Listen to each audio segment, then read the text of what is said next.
আপনি যদি কখনো ভুলে কোনো ফটো অথবা ভিডিও কেটে ফেলেন, আপনার ফেসবুক থেকে সেটা কিভাবে রিকভারি করবেন আজকের এই ভিডিওতে আমি আপনাদেরকে দেখাবো। আজকের ভিডিওর জন্য অবশ্যই একটা করে দেন লাইক। তাহলে চলুন দেখে নিই। সর্বপ্রথম চলে যাবেন আপনার ফেসবুকে। আমি চলে গেলাম ফেসবুক সফটওয়্যারে। তারপরে থ্রি লাইনে ক্লিক করবেন। থ্রি লাইনে ক্লিক করে আপনার প্রোফাইলে ভিজিট করবেন। ধরুন আপনার একটা ফটো ডিলিট আছে অথবা ডিলিট করে ফেলেছেন এখন, সেটা আনার জন্য আপনার এই থ্রি ডটে ক্লিক করবেন। তারপর জাস্ট এখানে ক্লিক করবেন।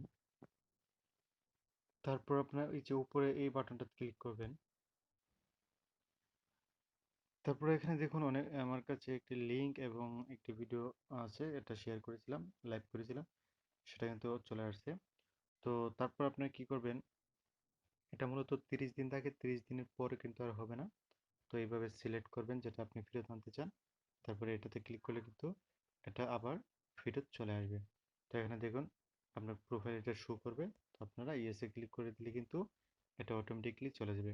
তো এটা আপনার যে কোনো কিছু করতে পারবেন, ফটো, ভিডিও, পোস্ট যে কোনো ধরনের। তো আশা করি বন্ধুরা বুঝতে পারছেন। আমার চ্যানেলটি সাবস্ক্রাইব করে রাখতে পারেন পরবর্তীতে নতুন ভিডিও পাওয়ার জন্য। আল্লাহ হাফেজ।